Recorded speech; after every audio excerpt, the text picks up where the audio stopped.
Hello, welcome to King of Our Nightmares. I'm Jeremy, I'm Noah. and we're talking about Misery by Stephen King, or as it's called in Germany, She. I guess. Can you guess that it was successful here? And so they were like, hey, she. I'm convinced that is the actual reason. Can you give me a brief synopsis of what Misery is? How you mean how it came to be, or what the actual story in the book is? What the story in the book is? Okay, it's very simple. Mhm. We have a successful author, Paul Sheldon, famous for writing like trashy romance novels for housewives. Yes. The Misery Chastain series. And he's sick of it. So in his latest book, he killed her off, and now he wants to write real literature, something very different. Mhm. But he ends up having a car accident in the snowy mountains, and he gets rescued by his number one fan, who is not very pleased with what he has done in his, latest misery novel. So while And she's, treating him for his injuries and stuff, she wants him to, undo his creative decision there. mhm. And she's crazy. Absolutely crazy. She's absolutely insane, and if she doesn't get her way, bad things happen.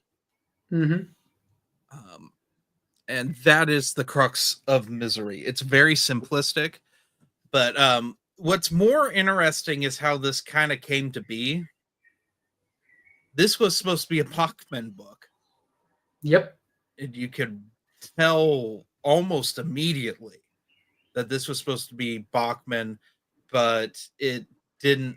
He was outed as Bachman by the time Thinner came out, so this was retooled into a King novel. Also, this was one of the books Tabitha King infamously didn't care for, and I believe there were certain changes to it for her to like it more. This book is proto torture horror, and also one of my favorite types of horror, which is trapped horror. The first, I don't even know, third of this book is him bedridden Mhm. and the horrors of that, and then he ends up being put in a wheelchair because both his legs are horribly broken, and the rest of it, once he gets in the wheelchair, I think the book gets more interesting because the bedridden thing does not work as a novel. If you were stuck in the bed the whole time, I mean, I say that and I like Gerald's Game, which is Yeah. literally a woman stuck in the bed, but there's more of a psychosis thing and coming to terms with things in our past, which happens a teeny bit in this, but is kind of pushed away Hmm. in favor of like immediate like horrors and repercussions from Annie's rage. Um, and once he gets in the wheelchair, we get more character development of her. Yep. Um, and I get why people like this book. I'm kind of so on it. Hmm. I find the first third of it incredibly unpleasant and a bit tedious because he's not a particularly pleasant human being Hmm. at the start of this, and it takes a while, in my opinion, for you to start feeling terrible for him. Um, I think up until the burning of his manuscript, Hmm. that was when I was like, I started getting really engaged because I got to talk about why it took so long for this review to come out. I started this book. I got about an hour into the audiobook, and I just said, I don't like this. I told Noah, I don't like this. I feel a little burnt out on King. I'm just not going to. I'm going to take a break. Yeah, because you were also going through Tommyknockers at the same time, Yes. which was a bad decision. Yeah. Well, why I did that was I didn't have either of the audiobooks on Audible because, like, quite frankly, it just costs too much money. I don't have time to like sit, especially like with something like Tommyknockers is really long. I go to school, I work full time, and like I with my review schedule, I can't just sit and read every book, so I have to listen to at least portions of them while I'm at work, while I'm at school, that sort of thing. Um, and so what happened was I initially checked out Misery from Libby because it's at my part of my library, which Libby is a wonderful app. Um, go get yourself a library card. It's well worth your time. So, but I got waitlisted for Misery, and so I started Tommyknockers because I knew it was that's gonna take me forever because it wasn't on Libby because I only have my local library on there and they just don't have the audiobook for Tommyknockers. So I started listening to it on Spotify, which you only get a certain amount of hours of audiobook listening on Spotify. And then I got a little frustrated with Tommyknockers, not a little, a lot frustrated. We'll get into that in the next review. Um, so I started listening to Misery on Spotify while I waited for the audiobook because the audiobook was it 2 months I had to wait for it? I think it was 2 months. So I listened to a little bit and then I said, nah, I'm good. And I ended up listening to something else, running out of credits, like hour listening, and like it was a whole thing. So I finally got Misery last week, possibly the week before. But I listened to most of it actually yesterday. I think I listened to a straight 9 hours of it, of a 12-hour audiobook in one sitting. But like I stand by the first third, I find a bit tedious. Once the burning of the manuscript of the book he likes, and then he's him forced to start writing the Misery's Return. I really liked how that second third of the book is written with the intercutting of the chapters of the book. Oh yeah, that's excellent. Because what it felt like was what the body was trying to do in different seasons, but done better. Like he learned from that. Definitely. Because that's the thing, the complaint with the body, right, that we had, which was that that book's a bit on the tedious side when it comes to the two stories that are told in that. Yeah, because the point is that one of the main character there is also a writer, and so in the body there's two short stories and that's the problem. They have nothing to do with anything. And this one works because, well, it has, and it's also stylistically interesting. It's just a nice little detail because while he's writing the manuscript and we read some of these chapters, his typewriter falls apart. Yes. And so within the actual book, it's written in a different format, but like the letters, some of them are missing, and so they are handwritten later on, which is, fun. I enjoy that. Yeah. And it adds to the torture. It's a typewriter he hates. She gets him the paper he hates, and he makes her get him new paper, and there's repercussions for that. Her paranoia. Can we get into like her whole backstory here? Should we just Sure. She's a serial killer. She preys on elderly and then babies in a hospital. She used to be a nurse, and she would go from city to city and just kill elderly people that were in intensive care. And like people that were horribly injured, that were like in coma. She would just murder them. And then she gets caught because she starts going insane because of her divorce. And she starts killing babies and gets caught. but gets away with it. And that's why everyone hates her in town. Yep. And then she just starts killing like randos, and she has a scrapbook. That's Paul finds this a scrapbook while he's wheeling around. Yeah, and that's how we learn the backstory. And her craziness. Mm-hmm. We also get a nice reference to The Shining in this. Oh yeah, that was decently handled, I would say, because again, with his recent books, you haven't read it, I think. Billy Summers, he also referenced The Shining, and this is a realistic book. We have to say, for King realistic. There's nothing supernatural in it. Mm-hmm. So the reference to The Shining actually makes sense because it just referenced there was this hotel, famously the Overlook, and the janitor Jack Torrance went insane, killed his family. Well, tried to kill his family, Burned the place down. Burned the place down. So that reference makes sense and it fits tonally because this is realistic. And then Billy Summers is the opposite, where it's a realistic story, and what King is referencing are the animals in the garden. Oh, the hedge animals, yeah. Yep. And it's like, wow, this is really biting, with the tone of this story. That's weird. Mm-hmm. Yeah, this made sense.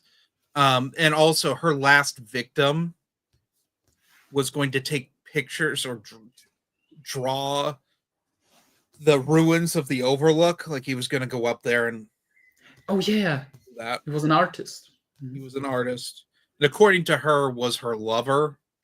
Although she's not a reliable narrator because she's flipping crazy.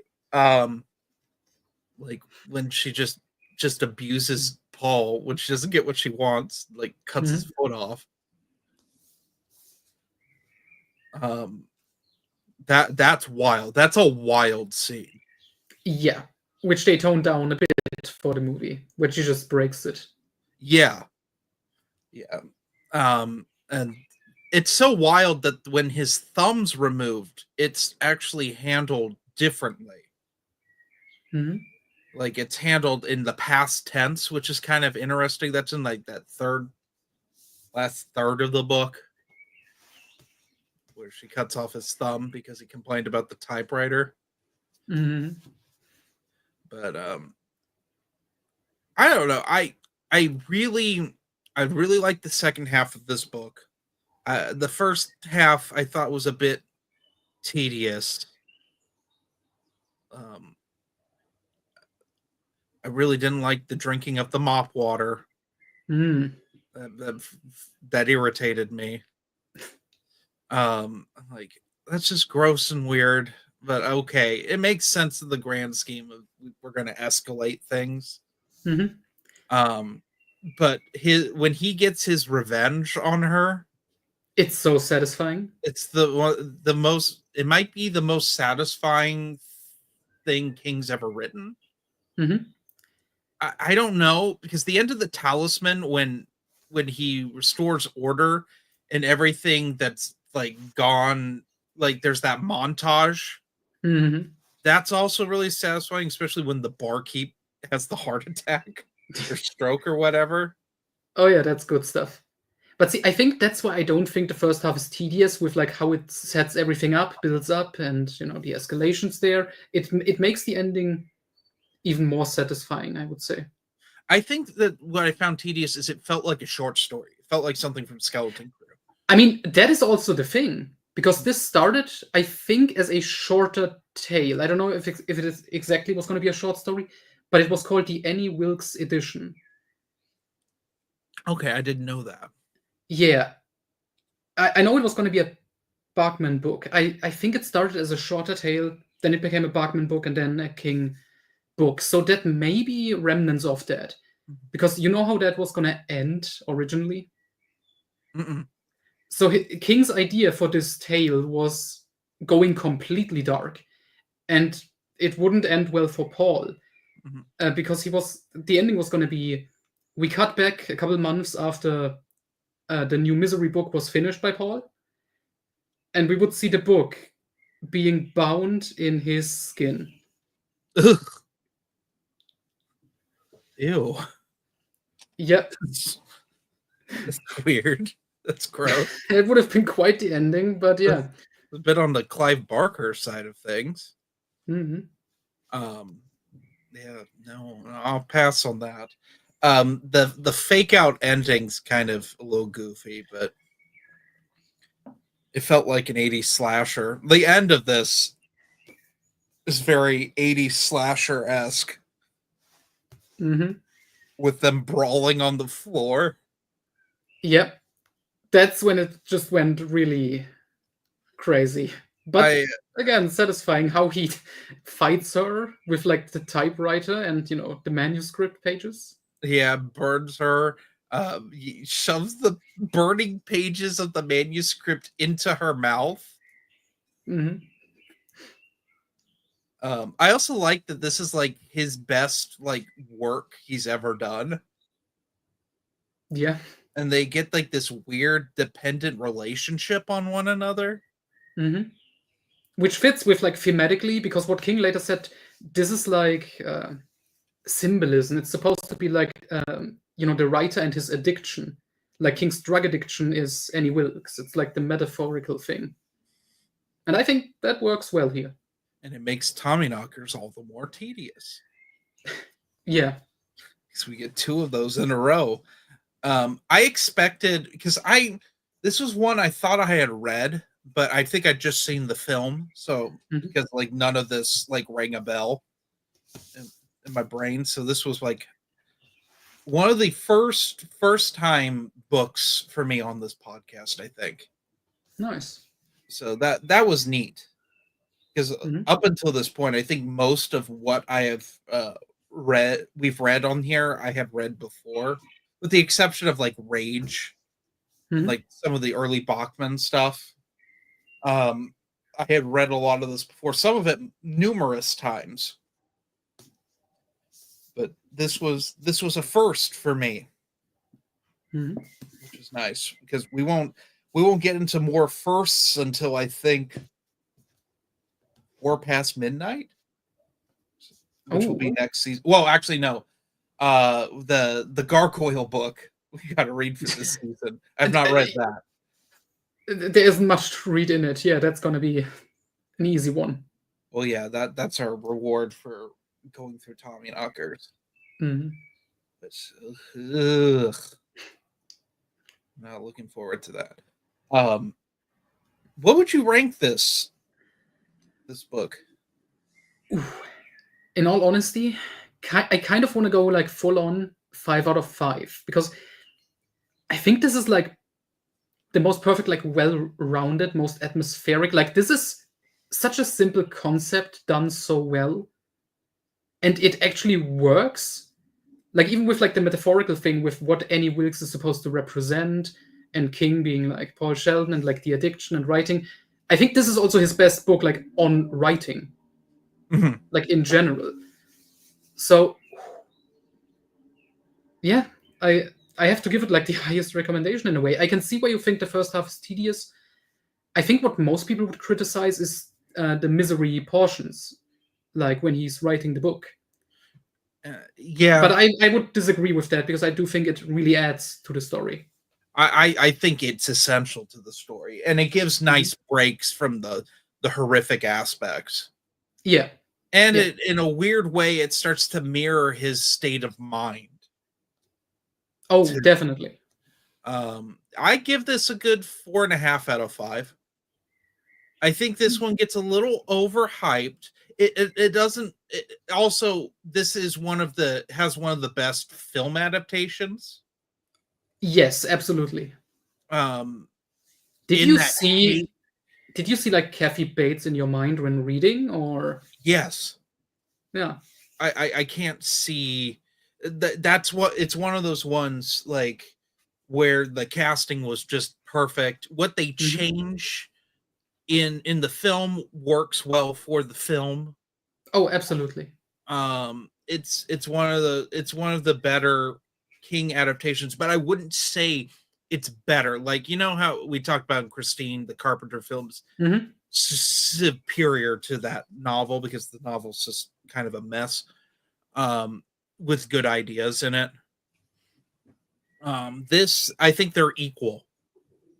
Okay, Um, yeah, that's fair. but yeah, I couldn't not see the actors, and usually I can distance myself from that, Mhm. but like perfect casting. Um, I prefer the end of the film to the end of the novel. Mhm. Novel is a little over. I mean, I like certain aspects at the very end, like that last like little epilogue thing. Oh, when he starts writing again. Yeah, I like that, but I don't like the vision that he has of her. Mhm. It's a bit on the nose. Right. Um, The it fake out is a little bit. it's done better in the movie, I think. Hmm. It's more subtle, but I like that. I The ending of this is very satisfying. I can't stress that enough. Like Mhm. it's like it's the perfect length for something like this. Perfect, because he would, these days, Noah, this book would be twice as long. Oh yeah, and there would be a I- lot of unnecessary subplots. Subplots. The police would have their own subplot. Like an Mhm. ex-wife would be thrown in. Which he has. Paul Sheldon has an ex-wife, but she's like mentioned a couple times, and it's not important, which is nice. He's got a couple ex-wives. Mhm. And his substance abuse thing, unlike, I kept thinking of how this would be written in modern King would write this. I also kept thinking of Tommy Knockers with the poet character in Mhm. Tommy Knockers, who is obnoxious and is supposed to be our protagonist of that book. Mhm. We'll get more into that because we're doing Tommy Knockers next, but like that character is so on the nose as King's insert character. Mhm. Um, like we talk about this because like Stuttering Bill is King's, it's just Stephen King, right? Yep. Um, but like you don't super care. It comes up every once in a while in that book where it's like clearly this is something that King was told at a young age and it just made it into the book. Mhm. Um, Paul is King. Like that's we've said that before, but like it's done subtly and you don't really think about it unless you like super critically analyze it. Yeah, because it's mostly he's the writer, and then he's also King because King is the writer, instead of just being, Stephen King's like direct insert. Yeah, it's not, oh, well, until King actually makes himself, Stephen King himself, a character in Oh, something. that's way down the line. We have That's time. way down the line, but that's the turning point of that whole thing, Mhm. where he just starts getting so into like I was a drunk and I was a terrible person, which starts in like Tommy Knockers, which makes sense in Tommy Knockers because that was him like finally, I'm going to write sober. Like that's the point of Tommy Knockers. It was a writing experiment. Should it have been published? I don't know. Should an editor have stepped in and cut out a good chunk of that book? Probably. King agrees. I mean, he Yeah. said there's like 350 good pages, a good novel in there, and then the rest, oof. Yeah.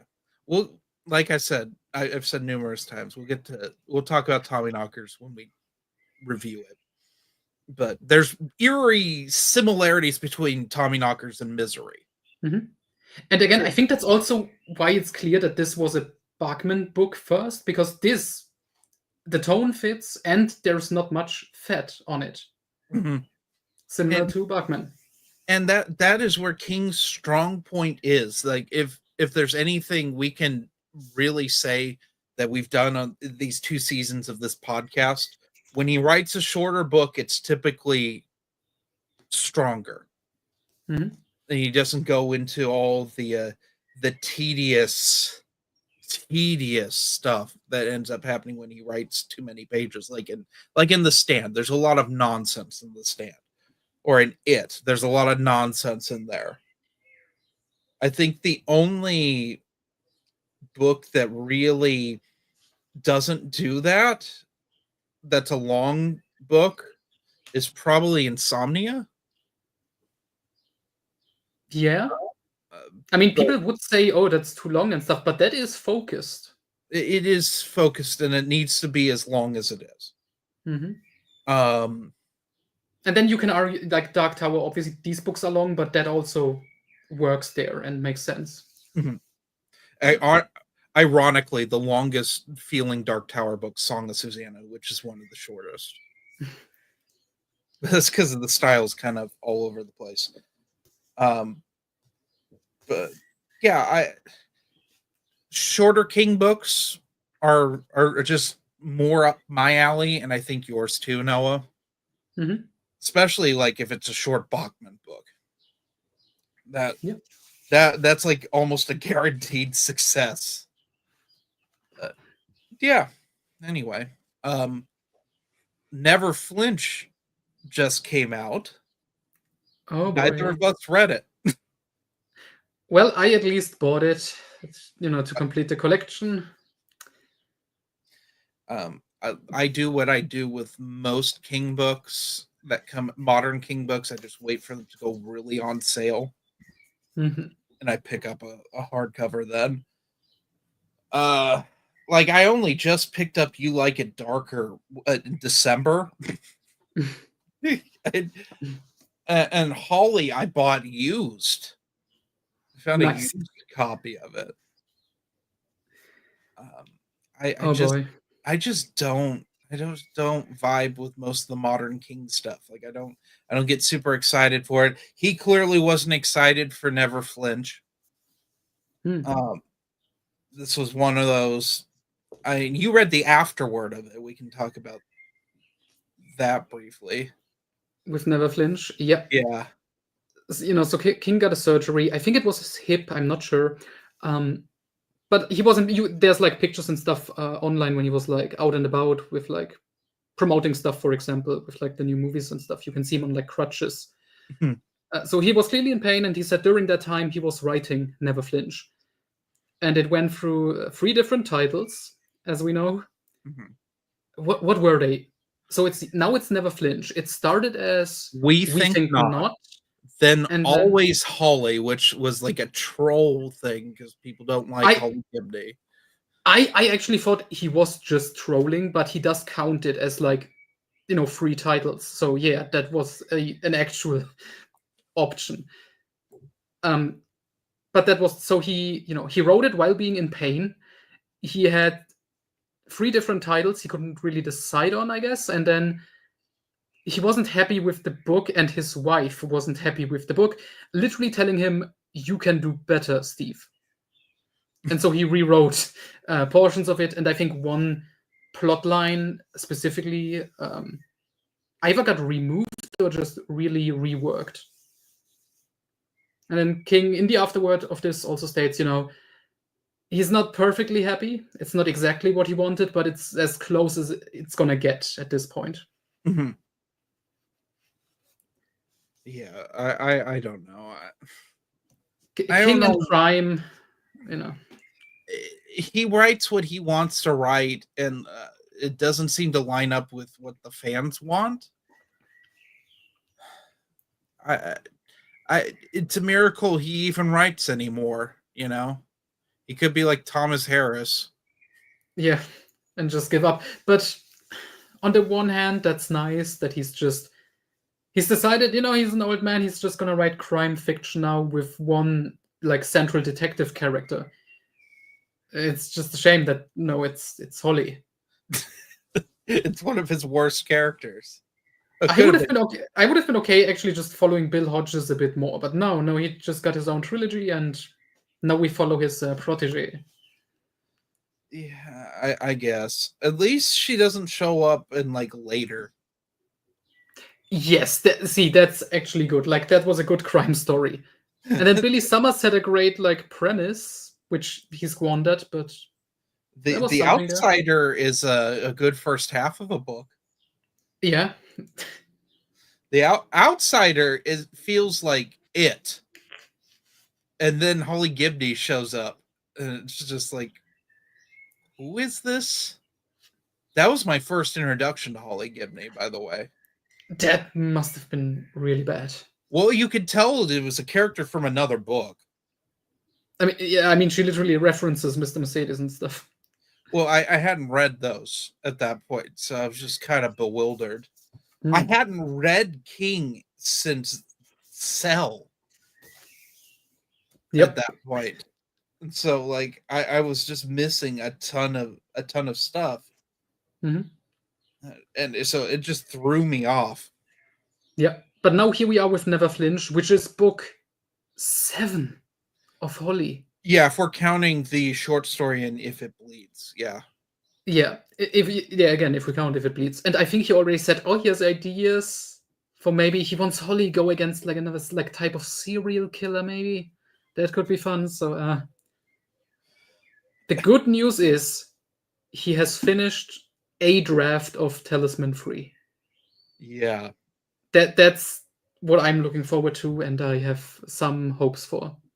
We'll see. I'm not gonna hold my breath on this, you know. Yeah. Hey, I mean, it's gonna be Talisman 3. We're gonna get Jack Sawyer. We get some Dark Tower. He's gonna try to imitate Peter Straub's style a bit. I just hope he keeps Holly as far away as possible, and Gwendy, because with Gwendy, there's like actual reason to reference that. Yeah. Yeah, we'll see. We'll also see if Roland shows up in it. Hmm. That would be weird. I don't think he can write Roland anymore. Yeah, I mean, ooh. It's so out of his wheelhouse now to write a character like that. Yeah. Yeah, I mean, Wind Through the Keyhole was nice, but Mhm. that was over a decade ago now. Exactly. And even then, that wasn't full Roland. Yeah, That's I mean, young Roland. yeah, I mean, with the framing device, the story, it was fun, but you could tell he needed a bit of pages to really get back into the groove there. Yeah. And that was still like relatively close to the end of the Dark Tower. And that was when the comics were happening. So he had his toes were dipped in the Dark Tower pool anyway because he was approving stuff. Mm-hmm. So that was like the real resurgence. There was the Legend movie was going to happen. We unfortunately got. Yeah. You know, I think we talked about this when we reviewed The Stand, but did you know that they tried to cast Matthew McConaughey when they redid they did the new miniseries of The Stand? They wanted him to be Flag. I didn't know that was official. I've definitely heard like, hey, let's get him. But I thought maybe that was just like a fan opinion, but yeah, it doesn't surprise me. Have you heard the news with like Flanagan's like Dark Tower TV version that he's that he wants to do? We've talked about it. I just Well, think they need to leave it alone. yes, but there was recent news where he talked about it and how it would work because different companies own different Stephen King properties. Like he can't use Callahan, for example. So he was like, okay, I can't use people like Callahan. I can't use Ted Brodkin because some other studio owns Hearts in Atlantis. Mm-hmm. And he's like, well, I use King characters that I own for sure. Like, what if we replace Ted Brodkin with Danny Torrance? I guess. Are you gonna bring back Ewan McGregor? I think that is the idea. He would do it. He's I mean, got a sure. divorce to pay for. That's what he did Obi-Wan. You can't tell me otherwise. He got paid a lot of money to be Obi-Wan Kenobi again. Yep. But I just found that interesting that if there are such rights issues, you can't use the book characters. Yeah. That's the problem with doing the Dark Tower. And like the problem with Stephen King being so popular is that they've done so many flippin' adaptations of his works. I mean, he may be the most have the most film adaptations of any author ever, I think. But yeah, the downside is like just people own the rights to these things. This is what Marvel, like Disney, had the problem when they did Avengers, when they did the Marvel MCU. This they didn't have the rights to Spider-Man. Oh yeah, or X-Men and Like stuff. X-Men, yeah. It's very much a thing. That's why you don't need to do Dark Tower. I know why they want to do it, because it could be a cinematic universe. Stupid crap. Mm-hmm. Just let that trend die, please. That would be really nice. I think everyone's sick of it by now. Mhm. Just let that trend die out. Like we don't need a cinematic universe of everything. Though we'll get the AVP cinematic universe. I mean, we kind of got that with the Predator. Didn't it have like references to Alien vs. like the movie? Well, Predator Badlands has Wayland Yutani in it. Oh, Yeah. And it's from the director of Prey, who's become the Dave Filoni of Predator, the Predator franchise. oh, And I mean, his Killer of Killers movie. I know no one agrees with me, but it is the ugliest animated film since Food Fight. I mean, it's not. I thought you were gonna say since TCW. Well, it looked worse than the TCW movie that came out in 2008. When was Food Fight? What year? When did Food Fight actually come out, or like when was it made? When the public actually got to lay eyes on it. Early 2010s. Okay.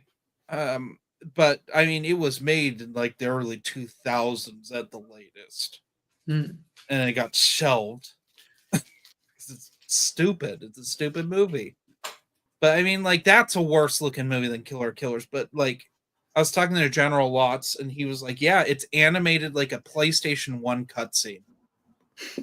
It's laggy. The movie's laggy."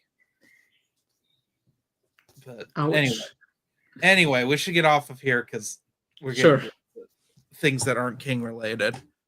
What if we got a Dark Tower animated movie? You know, there's a segment of the King fan base that wants that. What if Dave Filoni made it? God, no, please stop. Anyway, have a good one, everyone. Goodbye.